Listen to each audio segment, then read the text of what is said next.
Biology पहला lecture ना, human physiology से हम लोग स्टार्ट करते हैं और डाइजेस्टिव सिस्टम से स्टार्टिंग की जाएगी अपने चैप्टर की। ठीक, सबसे पहले जान लीजिए कि बायोलॉजी है क्या। The biology word is made up of two words.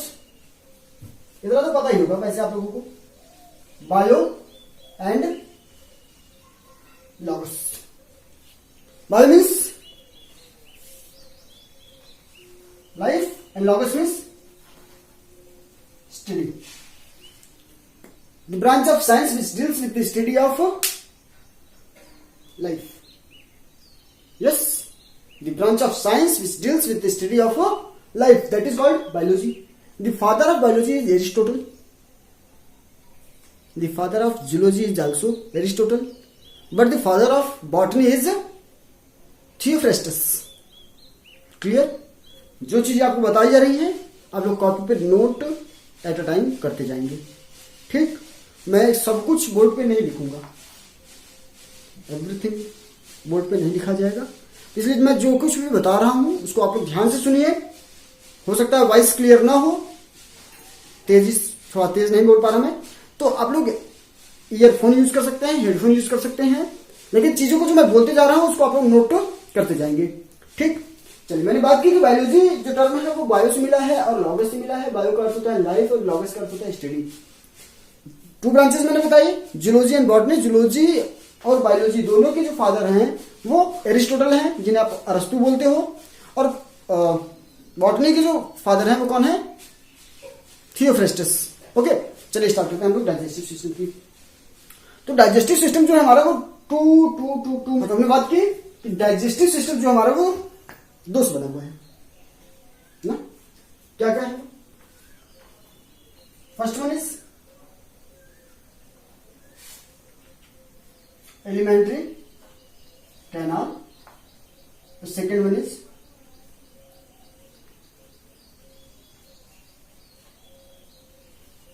Digestive glands. Alimentary canal means आहार नाल, डाइजेस्टिव ग्लैंड्स मीन्स पाचन ग्रंथियां। क्लियर? एलिमेंट्री कैनाल और डाइजेस्टिव ग्लैंड। सबसे पहले हम लोग एलिमेंट्री कैनाल से स्टार्ट करेंगे, उसके बाद फिर हम लोग एलिमेंट्री कैनाल के समाप्त हो जाने पर फिर हम लोग डाइजेस्टिव ग्लैंड्स की स्टार्ट करेंगे। ठीक, तो एलिमेंट्री कैनाल की स्टार्टिंग कीजिए।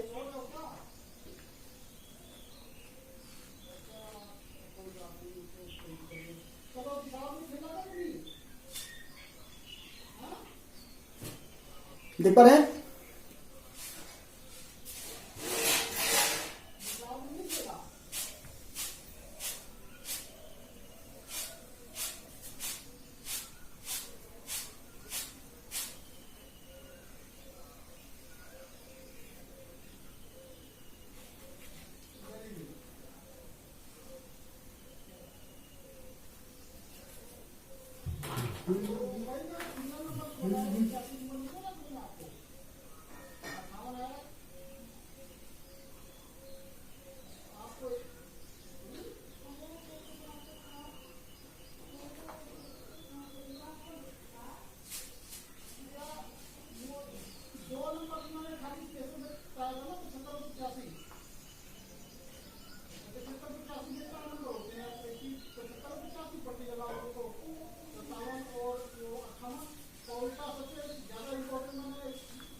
दिख तो रहा है ना अच्छे से?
करने स्टार्ट करें।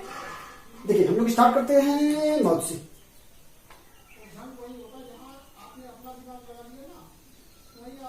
माउथ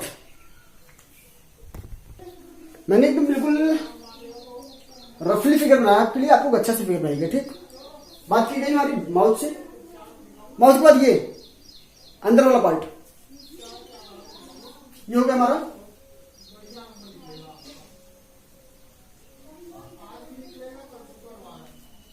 बक्कल कैविटी हो गई ना, मैंने बताया ये मुख गुहा बक्कल कैविटी।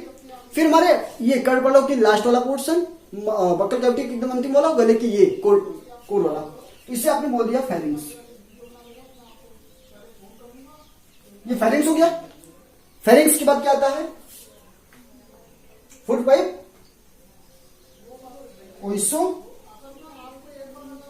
फैगस बोला आपने से, ओइसो फैगस, जहां पर आपको समझ में आया उसको आप लोग इसकी मीनिंग वर्ड को देख लीजिएगा। ठीक, मतलब गूगल कर लीजिएगा इसको या फिर डिक्शनरी में देख लीजिएगा। मैंने बताया माउथ बक्कल कैविटी, ये हमारा पार्ट हो गया किसका? फेरिंग्स का। फिर ये फूड पाइप वाली हो गई ओइसोफेगस की। नीचे आपको क्या दिख रहा है? ये नीचे आपको दिख रहा है स्टमक। चलिए इसे लिखते हैं।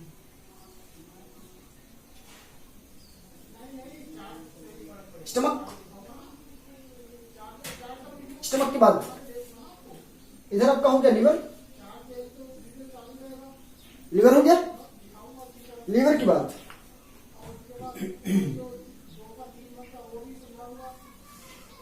लीवर के बाद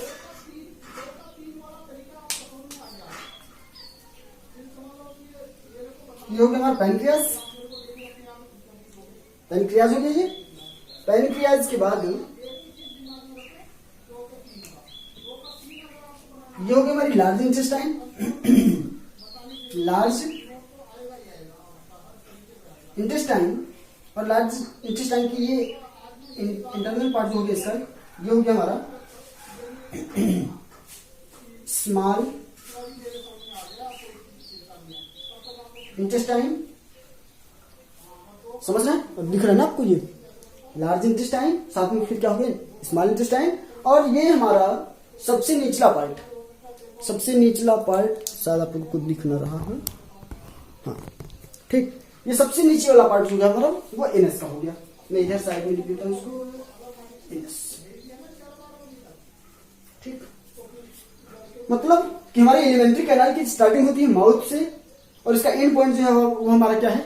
एनएस। पार्ट कौन कौन से आते हैं आप ध्यान से देखिए। माउथ, एलिमेंट्री कैनाल की बात की जा रही है। Mouth, then buccal cavity, then pharynx, oesophagus, stomach, इसका स्मॉल इंटेस्टाइन। ध्यान से समझिएगा, मैंने लीवर को छोड़ दिया है, पैनक्रियाज को छोड़ दिया है, अभी बीच में एक दो पार्ट्स और हैं जिनको हम चर्चा में नहीं लेंगे। ठीक, मैंने क्या बात की? Mouth, buccal cavity, pharynx, oesophagus, stomach, large intestine, small intestine और लास्ट में फिर क्या आ गया? एनस आ गया। ये हमारे एलिमेंट्री कैनाल के पार्ट्स हैं। लीवर, यहाँ पर गैस्ट्रिक ग्लैंड्स होंगे, पैनक्रियाज, स्मॉल इंटेस्टाइनल ग्लैंड्स होंगे। ये सब हम लोग डाइजेस्टिव ग्लैंड्स के अंतर्गत पढ़ेंगे। ठीक, चलिए हम स्टार्ट करते हैं। मैंने बात की कि ये हमारे टोटल माउथ से स्टार्ट होकर के एनस तक के पार्ट हो गए। किसके? एलिमेंट्री कैनाल के। टोटल एलिमेंट्री कैनाल की जो लंबाई है वो कितनी है? 9 मीटर्स की। 9 मीटर्स की टोटल लेंथ है इसकी। कह सकते हो आप इसको 30 प्लस फुट, मतलब 30 प्लस फुट की है ना ये। अब 9 मीटर टोटल लंबाई होगी इसकी। मैंने बात की मुख, मुख गुहा, फेरिंग्स को क्या बोलते हैं? ग्रसनिक, ग्रसनिक बाद ग्रासनली, ग्रासनली के बाद क्या आ गया? स्टमक, स्टमक के बाद आ गया ये आपका यकृत, फिर हो गया हमारा अग्नाशय, फिर छोटी आंत, बड़ी आंत और फिर गुदाद्वार। हिंदी में मैंने बता दिया आपको, समझिए। टोटल माउथ से लेकर के एनस तक की लंबाई जो होती है वो 9 मीटर्स की होती है और स्मॉल इंटेस्टाइन अकेला ही नियरली 6.25 मीटर्स का होता है। 6.25 मीटर्स का जो होता है वो क्या होता है? Small intestine. 1.5 मीटर्स का जो होता है वो लार्ज इंटेस्टाइन होता है। बाकी इन दोनों को कैलकुलेट करके ऐड करके बाकी हम निकाल दो ऊपर का, नियरली 1 पॉइंट समथिंग आएगा ना। अब ड्रा कर लिया होगा आप लोगों ने फिगर। मैं इरेज करता हूं और हम लोग स्टार्ट करते हैं माउथ से। माउथ से हम लोग स्टार्ट करते हैं। ठीक, चलिए हमको स्टार्ट करना है माउथ से। माउथ,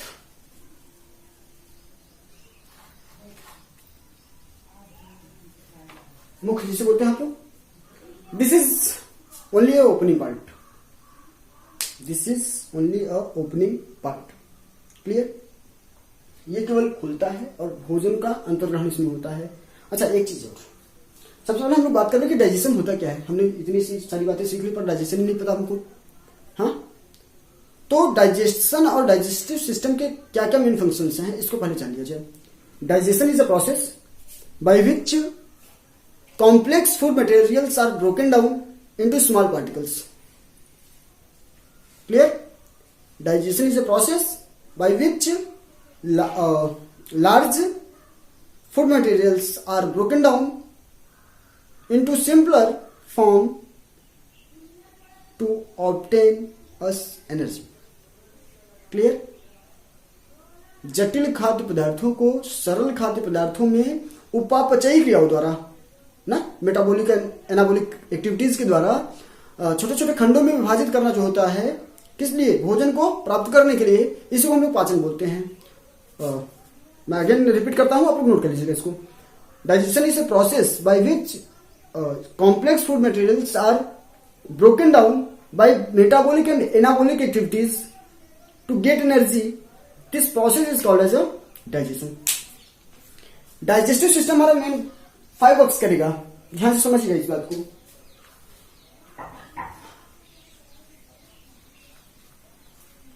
जो डाइजेस्टिव सिस्टम है उसका केवल और केवल एक ही वर्क नहीं है कि उसका बस डाइजेशन करना है उसको।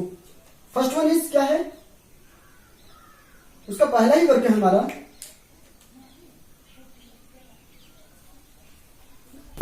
इसके 5 फंक्शंस हैं। ठीक, पहला जो वर्क है इसका वह है इंजेक्शन,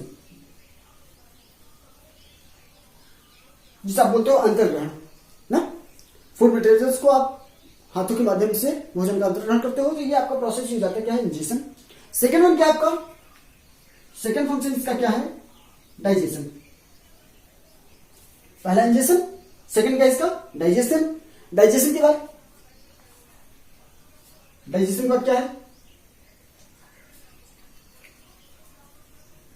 एब्जॉर्प्शन। थर्ड प्रोसेस इसका क्या है? एब्जॉर्प्शन। जहां पर फूड का डाइजेशन होगा वहीं पर इसका एब्जॉर्प्शन भी हो जाएगा।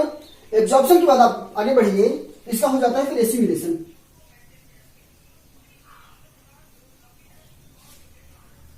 एसिमिलेशन और फाइनली फिर लास्ट प्रोसेस जो आता है उसे आप बोलते हो इजेशन। स्टार्ट कीजिए पहले से। इंजेक्शन में हमने बताया कि भोजन का अंतर्ग्रहण।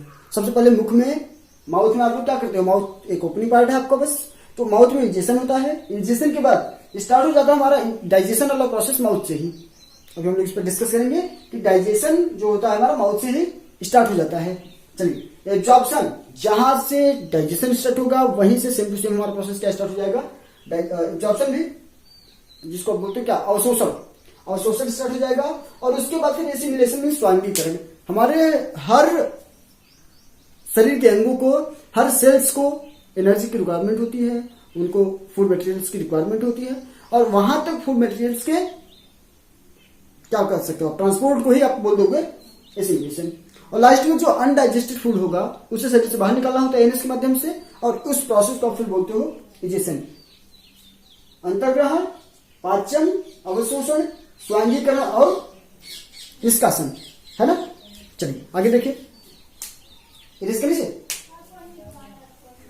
अब बात की जाए, माउथ से। माउथ के लिए मैंने बताया कि mouth is just opening part of alimentary canal. आप बक्कल कैविटी पे जाइए, बक्कल कैविटी से स्टार्ट हो जाएगा हमारा चैप्टर, बक्कल कैविटी। देखिए यहां पर कई चीजें हैं। बक्कल कैविटी में सबसे पहली चीज जो हम लोग पढ़ेंगे वो टंग है ना। टंग, टीथ और सलाइवरी ग्लैंड्स को पढ़ना है आपको, टंग पढ़ना है, टीथ पढ़ना है और सलाइवरी ग्लैंड्स पढ़ना है। टंग में आप लोग देखिएगा बहुत सारे आपको रेड स्पॉट दिखते हैं ना, आप लोग अपनी जीभ को बाहर करिए, शीशे के सामने जाइए और अभी मत जाइए, वीडियो देखने के बाद जाइए, ठीक। तो मैंने क्या बताया कि आपको रेड स्पॉट दिखेंगे, बहुत सारे रेड स्पॉट दिखेंगे, अनन्यूमेरिकल्स, मतलब बहुत ज्यादा इतनी संख्या में कि आप काउंट तो कर ही नहीं सकते ना उनको। तो ये जो होते हैं हमारे वो क्या होते हैं, टेस्ट बर्ड्स होते हैं, टेस्ट बर्ड्स, क्लियर।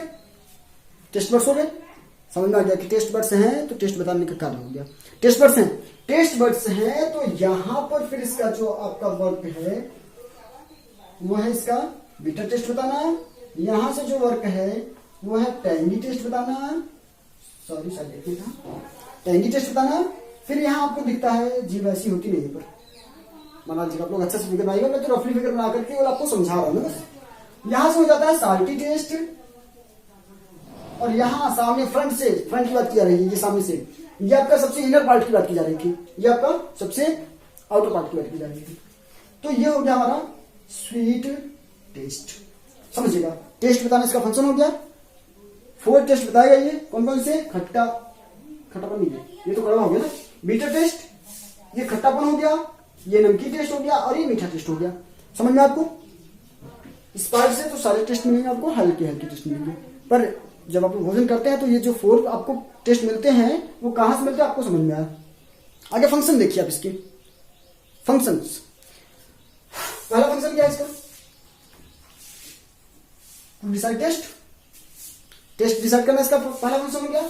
सेकेंड, हमने भोजन किया, कुछ फूड पार्टिकल्स हमारे दांतों में रह गए, तो जीभ उसको क्या करती है, निकालने का प्रयास करती है ना, बार बार उसको निकालने का प्रयास करती है। मतलब ये कि it works as a brush for our teeth, clear. Second लिख लीजिएगा आप, it works as a brush for our teeth. Third one क्या है इसका, देखिए भोजन को हमें दांतों के पास लेके जाना है चबाने के लिए, तो च्यूइंग में हेल्प करती है ये, साथ में स्वेलोविंग में भी हेल्प करती है ये, भोजन को निकलना है ना, ये फूड पाइप के माध्यम से स्टमक तक फूड कैसे जाएगा, उसमें हेल्प करेगा कौन, टंग। तो च्यूइंग और स्वेलोविंग में इसका हेल्प हो गया। फोर्थ, बिना टंग के हेल्प के आप बोल के दिखाओ, मैं बोल रहा हूं, अगर मैं अपनी टंग को रोक लूं एक जगह पर, क्या मैं बोल पाऊंगा, नहीं। मतलब अगला फंक्शन इसका क्या हो गया, स्पीच, इसमें स्पीच में भी ये हेल्प करती है, ठीक। अगला हम लोग पढ़ने जा रहे हैं टिथ।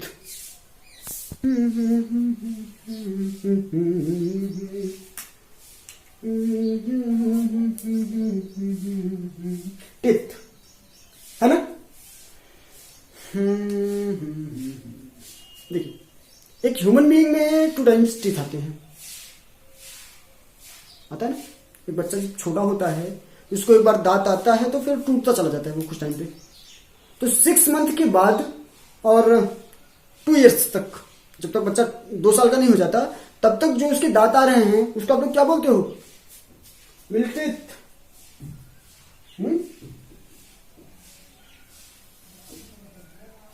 टेम्पररी, ये बोलते हैं टेम्पररी टीथ, अस्थायी दांत, है ना। चलिए एक चीज और मैं लिखते हैं, 2102/2102, फार्मूला भी आपको पता चल गया। 2102/2102 याद रहे आपको अब से, ठीक। टेम्पोररी टीथ मैंने बताया क्या टाइमिंग इसका, 6 मंथ टू 2 इयर्स। एक बार आता है, टूट जाता है, इसके बाद 2 इयर्स के बाद जो भी दांत आते हैं वो परमानेंट लाइफ टाइम तक हमारे साथ में होते हैं, बशर्ते कि हम उनको जानबूझ करके ना तोड़वाए। तो भाई फाइट कर लिया हम लोगों ने और पता लगा किसी ने, समझ गया ना। तो अब जो टेम्परेरी टीथ है वो तो 6 मंथ टू 2 इयर्स का है, इसके बाद जो आता है वो परमानेंट टीथ होता है, परमानेंट टीथ।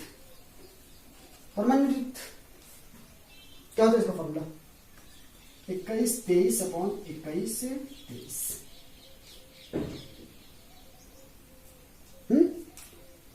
2102/2102, 21-23/21-23। अभी मैं कुछ बातें क्लियर करता जाऊंगा आपका। Temporary teeth permanent teeth. After 2 years जो भी दांत बच्चे में आएंगे वो भी आपके क्या हो जाएंगे, वो आपके हो जाएंगे परमानेंट टीथ। इंपॉर्टेंट बात ये है, सपोज दैट कि 1-2 दांत टेम्परेरी के रह गए 2 साल के बाद, वो टूटे नहीं, तो वो टीथ धीरे धीरे किसमें चेंज हो जाएंगे, परमानेंट में। क्योंकि आप देखिए कि जिनके कभी कभी आपको देखने को मिलेगा कुछ लोगों के एक आध दांत वो दूध वाले दांत रह जाते हैं, तो वो फिर टूटते ही नहीं है, वो तो ऐसे ही बस लगे रह जाते हैं ना, तो वो किसमें चेंज हो जाता है फिर, परमानेंट टीथ में। और एक बार भी परमानेंट टीथ टूट गया तो फिर तीसरी बार नहीं आता, आपने देखा है, फिर वहां पर खोड़ा ही हो जाता है, वैकेंट हो जाता है ना वहां पर, खोड़ा देसी भाषा। हाँ चलिए, अरे यार ये मारकर, चलिए टीथ की बात हो रही है, टेम्पोररी टीथ, परमानेंट टीथ हो गए। इसका जो फॉर्मूला बना 2102 अपॉन 2102, इसका जो बना 2123 बटे 2123, समझिए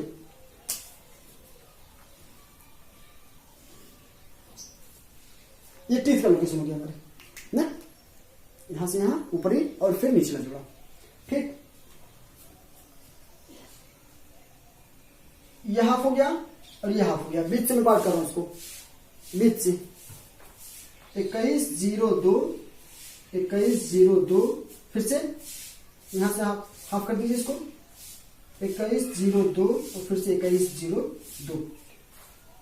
किसकी बात हो रही है, टेम्परेरी की, है ना। काउंट करिए टोटल, 2 1 3 2 5 2 7 1 8 2 10, मतलब अपर जाओ में 10, फिर नीचे में भी कितना हो जाएगा 10, मतलब टोटल काउंट करके आपको कितना मिला, टेम्परेरी टीथ की नंबर्स कितने होते हैं 20। समझ गए। से पूछा जाए कि टेम्परेरी टीथ की जो संख्या है वो कितनी है, उनकी संख्या कितनी है 20 से है। परमानेंट तो पता है ना यार, आपको पता ही नहीं पता है। 21 23 यहां पर हो जाएगा 2, यहां पर हो जाएगा 2, फिर से यहां पर 2 हो जाएगा और फिर यहां पर कितना हो जाएगा 2 हो जाएगा। काउंट कर लो टोटल, 2 1 3, सॉरी यहां पर 3 हो जाएगा ना, 3 यहां पर 3, फिर से यहां पर 3 और फिर से यहां पर 3। काउंट करिए, 2 1 3 2 5 3 8, 8 यहां, फिर 8 यहां, 16 16 ऊपर 16 नीचे, कितना हो जाएगा 16 + 16 32। मतलब ये टेम्परेरी टीथ जो नंबर है वो 20 है और परमानेंट टीथ की जो नंबर है वो 16 है। क्लियर, आगे बात कीजिए। देखिए 2102 इंसीजर, कैनाइन, प्रीमोलर, मोलर, ध्यान से समझिएगा, मैं ये गेस करके बताऊं, एक मिनट।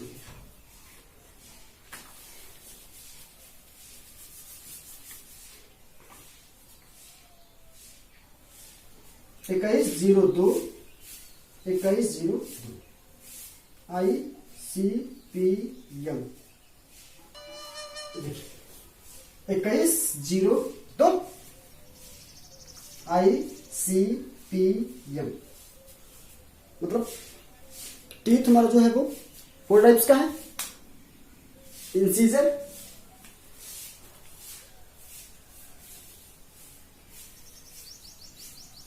कैनाइन, प्रीमोलर और फोर्थ क्या हमारा मोलर। कृंतक, रदनक, अग्रचवर्णक, चवर्णक, कृंतक, रदनक, अग्रचवर्णक, चवर्णक, समझिएगा, ध्यान से समझिएगा उसको। इंसीजर टेम्परेरी क्यूट में 2 है, कैनाइन कितना है 1 है, प्रीमोलर 0, ध्यान से समझिएगा। आपसे पूछा जाएगा कि बच्चों के अंदर जो शिशु बच्चे हैं उनमें प्रीमोलर्स का नंबर कितना होता है, कितना होता है 0 होता है। क्लियर है ना ये बात? चलिए, फिर मोलर कितना है, टोटल काउंट कर सकते हैं आप, आपने 4 टाइम्स किया था इसको, मतलब इंसीजर का नंबर कितना हो जाएगा 8, हो जाएगा नहीं हो जाएगा? 8 ये हो जाएगा 4, ये हो जाएगा 0, ये हो जाएगा 8। 8 + 8 16 + 4 = 20। क्लियर है? इस प्रकार से इसका भी निकाल सकते हैं आप लोग। कहाँ गया यार? चलो परमानेंट का कैलकुलेट कर लीजिएगा। इसके आगे की कहानी जो हम लोग सीखेंगे, टीथ का वर्क रह गया, और फिर अभी फेरिंग्स, ओइसोफेगस, स्टमक, लीवर, सब बातें हम लोग कहाँ करेंगे? अभी तो सलाइवरी ग्लैंड्स भी रह गया ना। ये सारी बातें नेक्स्ट वीडियो में हम लोग बातें करेंगे। ठीक, थैंक यू।